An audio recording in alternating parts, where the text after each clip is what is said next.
नमस्कार।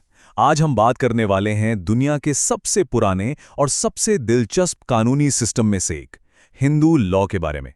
देखिए, ये सिर्फ कोई कानूनी सिस्टम नहीं है, ये असल में उन नियमों का ताना बाना है जो हमारी जिंदगी के सबसे निजी पहलुओं को, जैसे शादी, विरासत, परिवार, इन सब को कंट्रोल करता है। ये एक ऐसी अनोखी व्यवस्था है जहां हजारों साल पुरानी परंपराएं और आज के मॉडर्न नियम एक साथ मिलकर काम करते हैं। तो आज का हमारा सफर कैसा रहेगा? सबसे पहले हम ये समझेंगे कि आखिर ये कानून लागू किस पर होता है। फिर हम इसकी प्राचीन जड़ों की गहराई में जाएंगे और देखेंगे कि वक्त के साथ इसमें क्या-क्या आधुनिक बदलाव आए हैं।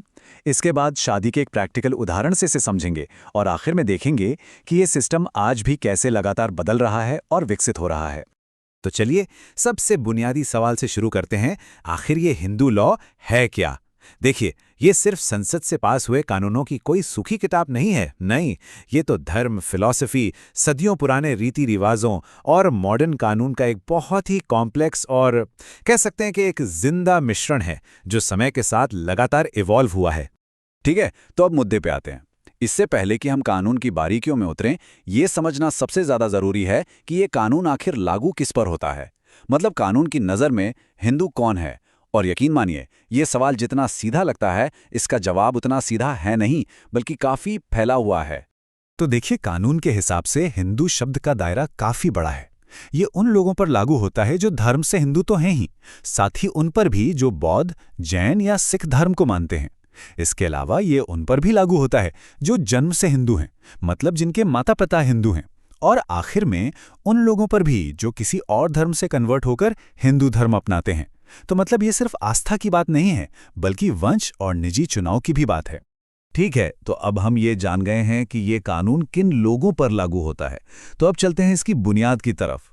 हिंदू लॉ की जड़ें ना बहुत गहरी हैं। हजारों साल पुराने पवित्र ग्रंथों और पीढ़ियों से चली आ रही परंपराओं में यही है इसके प्राचीन स्रोत, जो आज भी इसकी आत्मा है। इसे समझने के लिए ना एक आर्कियोलॉजिकल डिग यानी पुरातात्विक खुदाई के बारे में सोचिए। जब खुदाई होती है तो अलग अलग परतें निकलती हैं ना। सबसे नीचे सबसे पुरानी परत। हिंदू लॉ के साथ भी बिल्कुल ऐसा ही है। इसकी सबसे गहरी परत को दिव्य माना जाता है, पवित्र। फिर जैसे जैसे हम ऊपर की परतों पर आते हैं तो हमें महान ऋषियों की व्याख्याएं मिलती हैं, और फिर समाज की अपनी प्रथाएं। और ये सारी परतें मिलकर ही कानून की मजबूत नींव बनाती हैं। अब इन प्राचीन स्रोतों की एक साफ हायरार्की है, मतलब एक के बाद एक महत्व का क्रम। सबसे ऊपर सबसे महत्वपूर्ण है श्रुति, जिसका शाब्दिक अर्थ है जो सुना गया। उसके बाद आती है स्मृति, यानी जो याद किया गया। फिर नंबर आता है भाष्य और निबंध का, जो असल में इन महान ग्रंथों पर विद्वानों के कमेंट्स या एक्सप्लेनेशंस हैं।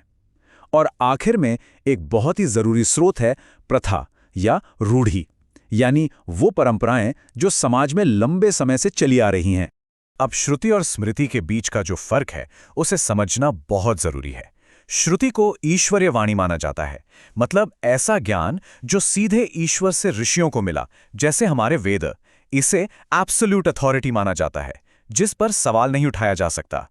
वहीं दूसरी तरफ स्मृति उस दिव्य ज्ञान का मानवीय स्मरण है, जिसे ऋषियों ने याद करके लिखा। ये भी बहुत आधिकारिक है, लेकिन अगर कभी श्रुति और स्मृति में कोई टकराव हो जाए तो हमेशा श्रुति को ही सर्वोच्च माना जाएगा।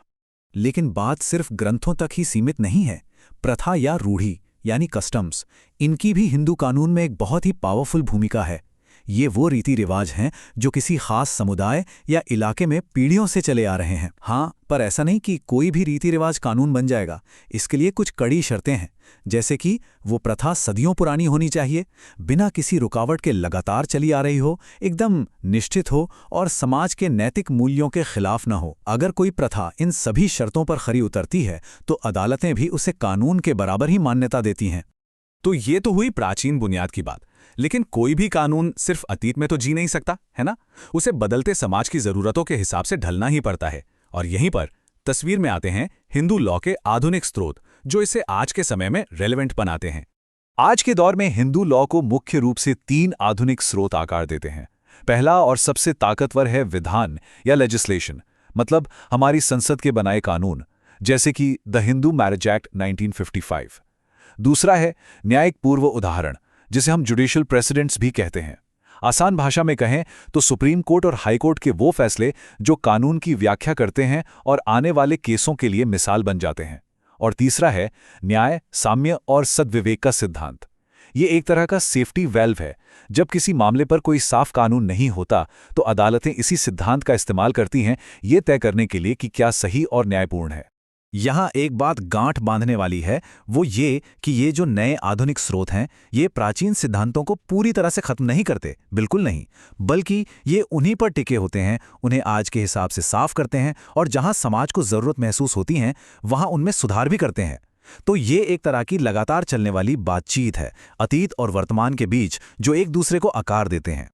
चलिए अब इन सब थ्योरी को एक प्रैक्टिकल उदाहरण से समझते हैं और इन सभी प्राचीन और आधुनिक सिद्धांतों को असल में काम करते देखने के लिए शादी से बेहतर केस स्टडी और क्या हो सकती है। हिंदू विवाह एक बेहतरीन उदाहरण है कि कैसे परंपरा और आधुनिकता का संगम होता है।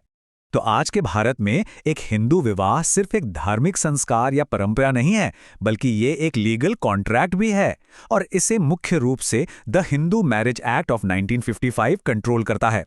ये एक्ट एक वैध यानी कानूनी तौर पर मान्य शादी के लिए कुछ बहुत ही साफ और तय शर्तें बताता है। तो क्या हैं ये शर्तें? चलिए एक एक करके देखते हैं। पहली शर्त है मोनोगैमी यानी एक विवाह, मतलब शादी के वक्त दूल्हा या दुल्हन में से किसी का भी कोई पति या पत्नी जिंदा ना हो। दूसरी शर्त है मानसिक क्षमता, यानी दोनों पक्ष दिमागी तौर पर स्वस्थ हों। तीसरी शर्त है कानूनी उम्र, दूल्हे की उम्र कम से कम 21 साल और दुल्हन की 18 साल होनी चाहिए। और अब आती है चौथी शर्त, और यहीं पर मामला दिलचस्प हो जाता है। शर्त यह है कि दोनों पक्ष प्रतिषिद्ध संबंध की डिग्री के अंदर ना आते हों। तो अब सवाल उठता है कि ये प्रतिषिद्ध संबंध की डिग्री या डिग्रीज ऑफ प्रोहिबिटेड रिलेशनशिप आखिर ये क्या है? ये सुनने में तो एक भारी भरकम कानूनी शब्द लगता है, लेकिन इसकी जड़ें बहुत पुरानी सामाजिक मान्यताओं में छिपी हैं। इसका जवाब हमें मिलता है सपिंड संबंध की प्राचीन धारणा में। इस डायग्राम को देखिए जरा। ये नियम सीधे सीधे ये बताता है कि आप अपने बहुत करीबी खून के रिश्तेदारों से शादी नहीं कर सकते। नियम ये है कि आप अपने पिता की तरफ से 5 पीढ़ियों और अपनी मां की तरफ से 3 पीढ़ियों के अंदर किसी से शादी नहीं कर सकते। और मजे की बात यह है कि ये एक बहुत पुराना सामाजिक नियम है, एक प्रथा है जिसे आप द हिंदू मैरिज एक्ट 1955 में एक कानूनी नियम बना दिया गया है। और बस यही तो है इस पूरे सिस्टम का सार। ये एक शानदार उदाहरण है उस बात का जिसकी हम तब से चर्चा कर रहे हैं। एक प्राचीन प्रथा जो हजारों सालों से समाज का हिस्सा रही है, उसे सीधे सीधे आज के मॉडर्न भारत के एक संसदीय कानून में जगह दी गई है। ये परंपरा और आधुनिकता का एक परफेक्ट मिक्स है। तो जैसा हमने शादी के उदाहरण से देखा, हिंदू लॉ कोई म्यूजियम में रखी हुई अतीत में जमी हुई चीज नहीं है। नहीं, ये एक डायनामिक, एक जिंदा और लगातार विकसित होती कानूनी व्यवस्था है जो हमेशा परंपरा और सुधार के बीच एक बैलेंस बनाने की कोशिश में लगी रहती है। तो इसे एक स्थिर, न बदलने वाली पुरानी किताब समझना बहुत बड़ी भूल होगी। ये असल में एक लिविंग सिस्टम है।